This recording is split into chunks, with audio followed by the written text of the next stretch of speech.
Well, you have a couple more minutes. You guys walk around, take some pictures, have some fun. Easily, okay, bacon. Takes about 30 to 40 minutes. Directly to the left of the candy cane.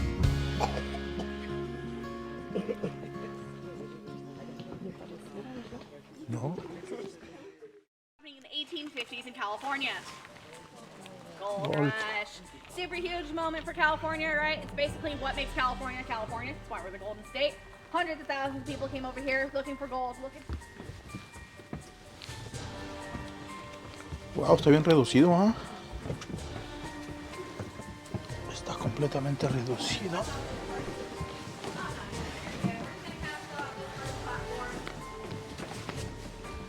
Black Chasm se encuentra ubicado en el 15701 Pioneer Volcano Road de la ciudad de Volcano, California, por la Interestatal 88 Norte, pasando Stockton, California, hacia el 88 Norte, rumbo a Nevada. Bueno, ya nos encontramos ingresando a la caverna.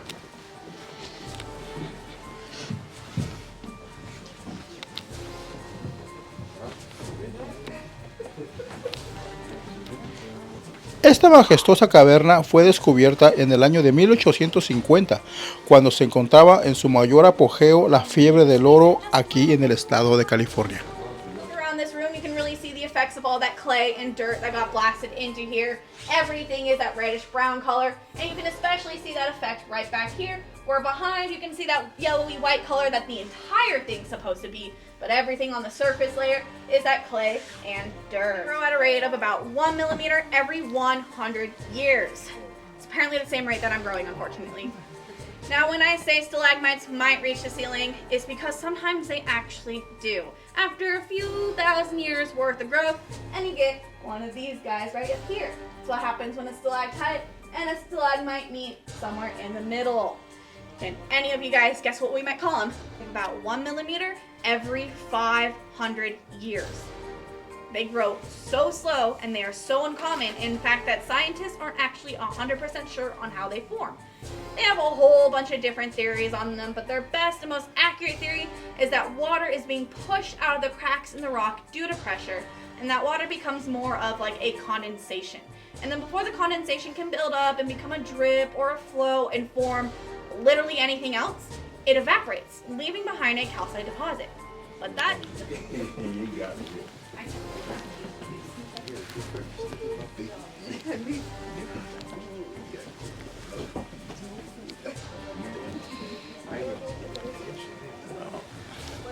En esta caverna fueron encontrados muchos minerales como geodas, estaquitas de cristales, mármol blanco, así como mármol azul y formaciones de calcita, pero no se encontró oro.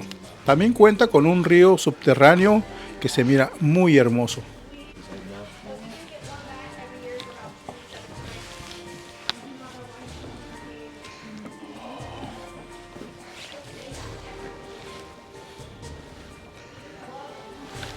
Vamos bajando las entrañas de la tierra. Allá donde está el paso del agua, mira, allá. Ya se mira dónde va el agua.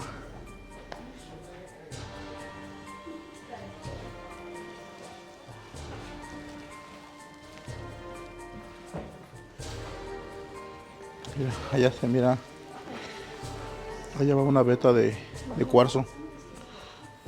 Ahí va la veta de cuarzo blanco. Sí. Ahí va una veta también. Well, welcome to the colossal chamber. The colossal chamber here is technically the largest room in our cave system. We are standing about 80 feet below surface, and there's another almost 80 feet below us. If you are brave enough to look over the edge, on the ends of the platform, unfortunately not in the middle because there's a big mean rock that likes to block the view, but if you look over the edge on the ends of the platform, you might see a little blue puddle down below. Now that little blue puddle down below is actually a lake, and it is known as lake reflection. Lake reflection is just one of 5 of our greater lakes. We do have a total of about 9 lakes depending on the time of the year. And this is the only view of any of the lakes you will get, unfortunately. Esta cueva está dentro de una propiedad privada, pero al ser descubierta por geólogos y no tener profundo, ¿eh? oro en su interior, pero sí formaciones de miles de años, pasó a ser protegida por el gobierno federal. A su vez, no se puede destruir Dale, o ocasionar escalaquitas ningún daño, ya que resultaría en una fuerte multa o hasta la cárcel. ¿Cómo se miran? Te vas a golpear. Te están diciendo. Se tumbó los cuernos, mi hermana. Si es que si te golpeas.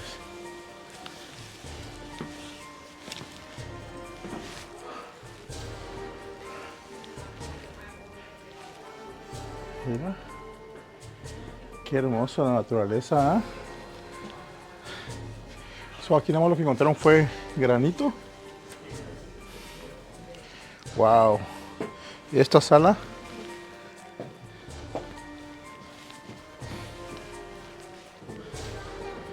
Mira, mira el cielo. Mira cómo está el cielo de escalatitas. Miles de años para poderse formar así.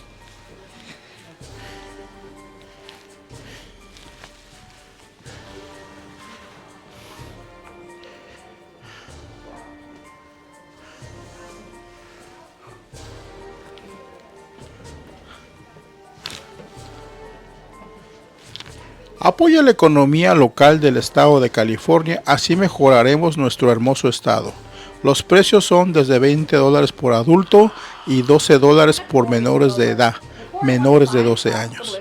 Ven y disfruta estos hermosos lugares, no te arrepentirás.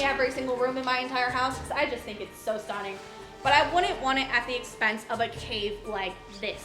2, 1, boom, we got helictites. This is our helictite wall.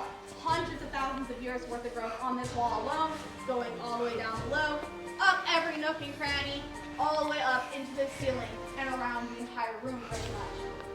Now helictites do form some pretty fun shapes, like my shark buddy in the first room, but this wall is home to some really, really fun ones as well, including just growing up straight for quite some time, decided I didn't want to do that anymore and turn right back down, creating that candy cane shape.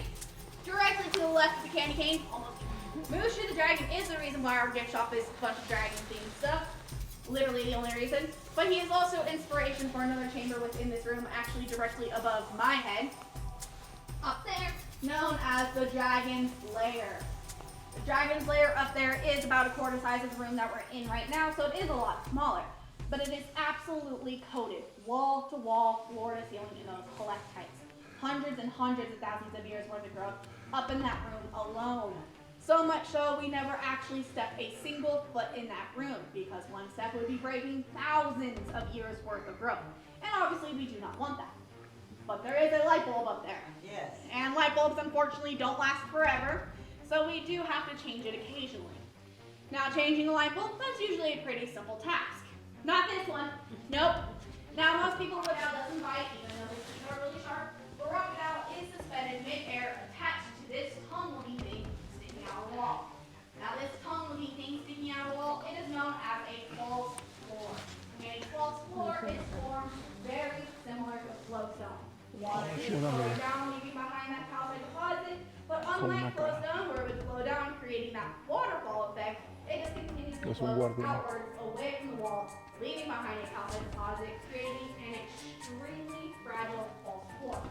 Now when I say extremely fragile, I mean it. If you do look down below, you'll see some giant stalagmites up there. But it broke off because of one drop of water. Now, that's what the scientists say. I'm honestly not 100% sure. At some point, something becomes too heavy. Yeah, it's just water. That's the only thing that comes in here. So it's just one drop of water that pushed it over the edge. Now, something like that is super catastrophic to a cave. Now, if it is a larger earthquake, we might hear it, but we would never actually feel one down here. This cave has withstood every single natural disaster for at least the past few billion years. So we would be completely safe. From earthquakes, from fires, nothing can burn down here, from tornadoes, because, well, that's just not how tornadoes work. If it was, that would be terrifying. But we are in a cave, so flooding might be the worst possible thing to happen. Now, we are in California, so the likelihood of a flood happening in general is already a pretty slim chance. But if a flood were to happen, because of how deep this cave is, it would quite literally have to be a tsunami level flood. I'm talking 100 feet of water or more at one time rushing in through that one entrance to be able to trap us in here. Now, I'm not saying we wouldn't get wet during a flood, but we'd be able to just walk right on out because there is not enough water to fill up this cave in order to trap us in here. It would take a lot of water. Lots and lots of people came over here looking for gold, and in 1854, a gold miner named E. Samus had been walking around these hills with a couple of his buddies, and then they discovered Black Chasm. So they just identify the clearing where it was. Not a whole lot because it is attached to like the marble and limestone stuff, so it's not like attached to any of the calcite and anything like that. Ay, está empinada la subidita. Está bien peligrosa, ¿eh?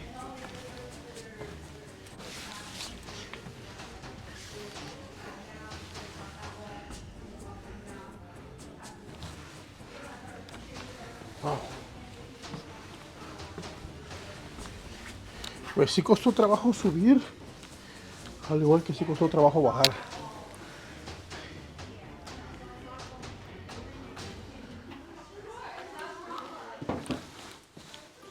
Sentí aquí sentí como que algo me jaló. Aquí, del hombro.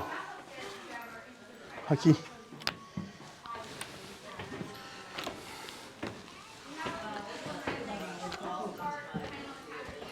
Cuando descubrieron estas cuevas, 1800, imagínate, no había escaleras. La gente se accidentó.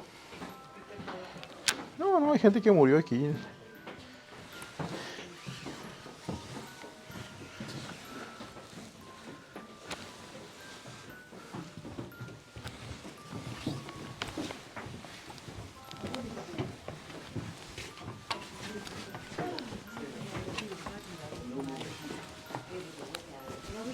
Está bien empinada la subida.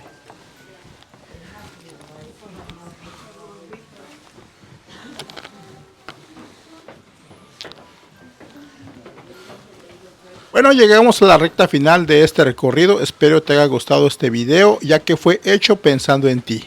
Te pedimos nos ayudes con un like, así como te suscribas al canal para poder traerte más contenido como este. Gracias, se despide de ti, tu amigo Carlos Alcalá.